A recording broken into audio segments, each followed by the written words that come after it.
हाय। सो NHPC JEE 2025 exam हाल ही में हो चुका है और उसकी आंसर की भी आप लोगों को मिल चुकी है। और आंसर की में अपने मार्क्स को कैलकुलेट करने के बाद सबसे बड़ा ये सवाल पैदा होता है कि भाई इसकी कट ऑफ कितनी जाएगी। तो यार कट ऑफ कितनी जाएगी वो कई फैक्टर्स पे डिपेंड करता है।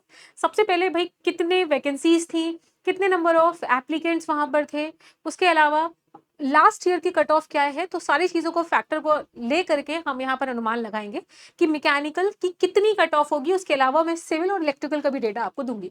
देखिए जैसे कि 2025 में यहाँ पर नंबर ऑफ पोस्ट 49 थी। टोटल एप्लीकेशन यहाँ पर मैकेनिकल में जो थे वो 12,663। तो यहाँ पर अगर आप देखेंगे तो लगभग एक सीट के लिए 300 कैंडिडेट्स अवेलेबल हैं। मतलब एक सीट के फाइट के लिए 300 कैंडिडेट्स में से वन कैंडिडेट का ही यहाँ पर सिलेक्शन होगा। सो 300 कैंडिडेट्स पर सीट, तो ये अच्छा खासा कंपटीशन है। और इतने हाई कंपटीशन में सबसे पहले देखते हैं 2022 में कितना कट ऑफ गया था यहाँ पर एनएचपीसी का। तो यार अगर आप ध्यान से देखें तो मैकेनिकल की जो सीट्स थी 2022 में वो 31 सीट्स थी, जो कि कंपैरिजन 20 सीटें आप ये कह सकते हो कम है जो इस बार है। तो यहाँ पर आप मैकेनिकल की कट ऑफ देख सकते हो। अपर कैटेगरी में यहाँ पर मैकेनिकल की जो कट ऑफ थी 156.28 गई, जो कि काफी हाई है। आउट ऑफ 200 ये 200 मार्क्स का पेपर हुआ है। ईडब्ल्यूएस की जो कट ऑफ है 154 है। यहाँ पर ओबीसी की भी कट ऑफ 154 ही गई।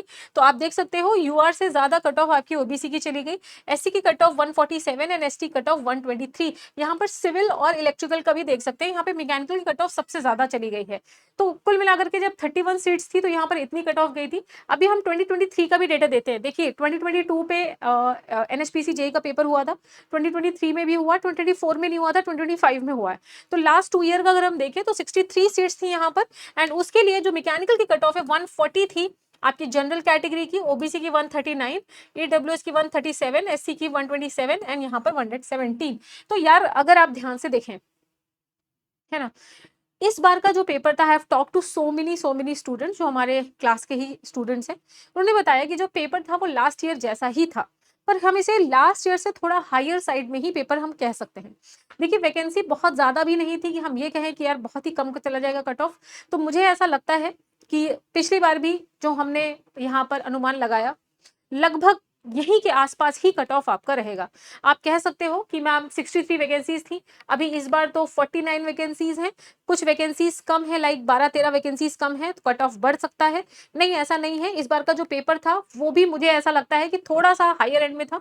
2023 का ये पेपर अगर आप देखें, 2023 में बेसिकली पूरा ही पेपर थ्योरेटिकल था, काफी इजी टाइप के क्वेश्चंस थे, तो यहाँ पे कट ऑफ इतना चला गया था। अच्छा, मेरे इजी कहने पे कई लोग, मैं देखती हूँ कि मुझे कमेंट्स करते रहते हैं, आप तो इजी बोल देते हो, आपको इजी लगता होगा। नहीं यार देखो, जिसने पढ़ा है, जिसने मेहनत की है और जिसने प्रैक्टिस की है, जो सिलेक्ट हो रहा है उससे आप पूछेंगे उसे पेपर इजी ही लगेगा। एक्चुअली में क्या है कि पेपर टफ तब होता है जब कम टाइम पे आपको ज्यादा न्यूमेरिकल सॉल्व करने लग जाते हैं, जब जेई का पेपर होता है। देखिए ये गेट का पेपर तो है नहीं, ये जेई का ही पेपर है। थ्योरेटिकल क्वेश्चन अगर आते हैं तो वो पेपर को हम लोग बहुत ज्यादा टफ नहीं मानेंगे। हाँ, टाइम कम है, बहुत सारे न्यूमेरिकल सॉल्व करने हैं, तो इस केस में आपके पास टाइम कम रहता है तो हम कहते हैं कि हाँ पेपर आपका टफ है।